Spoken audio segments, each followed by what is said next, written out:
Hello po. Magandang araw. Kamusta na po kayong lahat dyan? Ayan, today po, magluluto kami ng beef caldereta. Ayan, bago tayo magsimula, please subscribe and click that bell button po. So, let's go.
natapos din. Napakahabang pagluluto dahil beef po ito. Ayan. Pinakuluan ng mga 1 oras po. Pero kung i-pressure cooker natin, madali lang, mga 15 to 20 minutes. Pero dahil pinakuluan po na matagal, ayan, inabot ng 1.5 hour.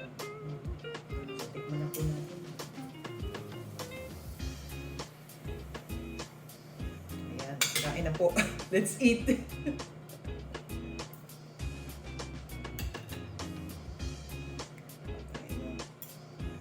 Carrots, olives, and pickles. Alam niyo naman ako, mahilig ako sa gulay. Gusto ko maraming ricado at maraming gulay na kasama. Ayan. Maraming itong ricado. Itong beef caldereta na ito, maraming ricado. Pero kung mister ko po ang masusunod, nako. Ang gusto lang yan, potatoes. Yun lang. At carrots. Pero ako gusto ko marami. Kaya, marami po. Yan, tikman na natin. Tama na daldal.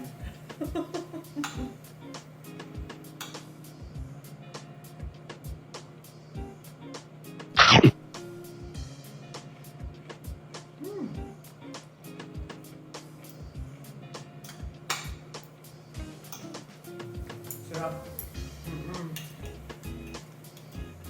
Try nyo po. Try nyo pong lutuin, hindi kayo magsisisi. Masarap na may cheese din, pampasarap yun. Lalong sasarap pag may cheese, syempre.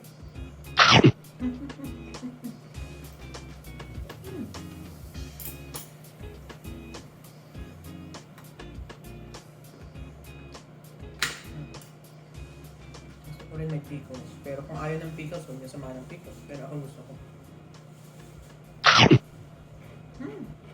Sarap po. Sa mga hindi mahilig sa olives and pickles, may mga kakilala ko, hindi sila mahilig sa ganon, tinatanggal. So, kung hindi po kayo mahilig sa ganon, huwag nyo isama. Mag-stick lang kayo sa potatoes and carrots, katulad ng mister ko. Pero kung katulad nyo ako, mahilig sa olives, pickles, maraming ricado, bell pepper, gawin nyo rin po. So, hanggang dito na lang po. Again, don't forget to subscribe sa mga bago sa aking channel. Please subscribe and click that bell.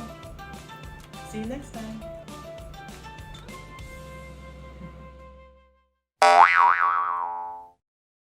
Sarap, sarap, masarap. I-try niyo po.